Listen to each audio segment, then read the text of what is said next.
Strict లేదు. Okay. నాకు ఆ రోజు ఏది అవసరం అయితే నా పని షూటింగ్లో ఉన్నాను, షూటింగ్ ఆగిపోయింది, నాకు లాసు ఎంతో ఇచ్చేసి నేను వెళ్ళిపోతాను. దానివల్ల ఎవరికి వాళ్ళు వాళ్ళ స్వార్థం అంతే అంతే. మనది ఇండస్ట్రీ మంది, దీన్ని కాపాడుకుందాం అనేది ఎక్కడ లేదు. లేదు సార్, కాపాడుకున్న అనేది లేదు. అంటే లేదు ఉండదు అనేది యాంగిల్ కాదు సార్, అది ఆలోచించాలి సార్. ఎలా ఆలోచించాలి అలా కాదు.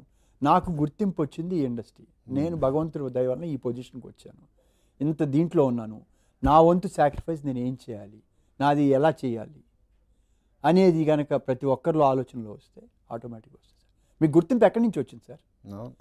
ఇవాళ సినిమాలు చూసేవాళ్ళు ఎంతమంది ఉన్నారు సార్? ఓటీటీలోకి వెళ్ళిపోయారు, పోతుంది, కిల్ అయిపోద్ది.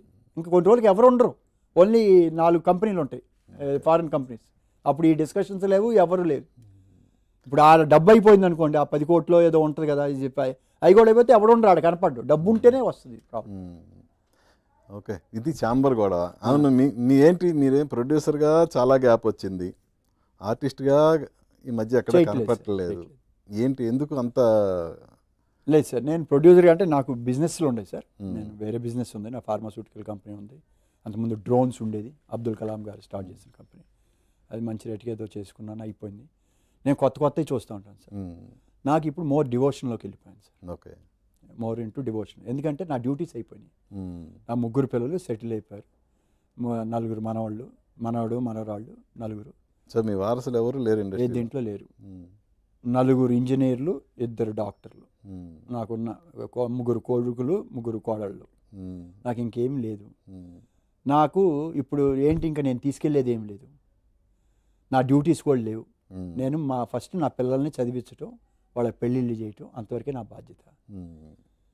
తర్వాత నా తల్లిదండ్రులను చూసుకోవాల్సిన బాధ్యత నాది, అది అయిపోయింది. ఇంకా నేనేంటి ఏది చేసినా సో మొత్తం భగవంతుడికి ధ్యానంలో. భగవంతుడి ధ్యానం కాదు సార్, మనం ఇక మన స్వలాభం చేయకూడదు, సొసైటీకో లేకపోతే ఏదో ఒకటి చేత చేయాలి, సత్వగుణంలోకి వెళ్ళాలి. ఇది కాదు లైఫ్ అనేది, ఇది కాదు. సో దానికి వెళ్ళాలి. సో ఆ ప్రాసెస్లో నడుచుకుంటున్నాను. ఎక్కడికి వెళ్తానో ఎప్పుడు వస్తానో తెలియదు, ఆ మార్గం వైపు వెళ్తున్నా. ఓకే, అందువల్ల నాకు అందుకని సినిమాలు కూడా మానేశాను. సినిమా తీయటం కూడా పెరిగిపోయింది, గ్యాంబ్లింగ్లోకి అయిపోయింది. ఇవాళ సరే సార్ నేను తీయట్లేదు, సురేష్ బాబు ఎందుకు తీయట్లేదు అంటే అరవింద్ గారు ఏంటి, రవికిషోర్ గారు అంత ప్యానిక్, ఆయన మానేశాడు. ఎందుకు మానేశారు? కానీ బియాండ్ కంట్రోల్ వెళ్ళిపోయింది. ఒక దెబ్బ పడితే ఎవరైనా సరే, ఇప్పుడు దత్తు గారు చేశారు, చెప్తున్నా, ఆ శక్తి సినిమా లక్కీగా అల్లుడు వచ్చాడు, చిన్న సినిమా పెట్టింది, కూతుర్లు వచ్చి తీసుకున్నారు కాబట్టి వెళ్తుంది, చెప్తున్నా. ఎందుకంటే చేయలేము సార్, అలా అయిపోయింది.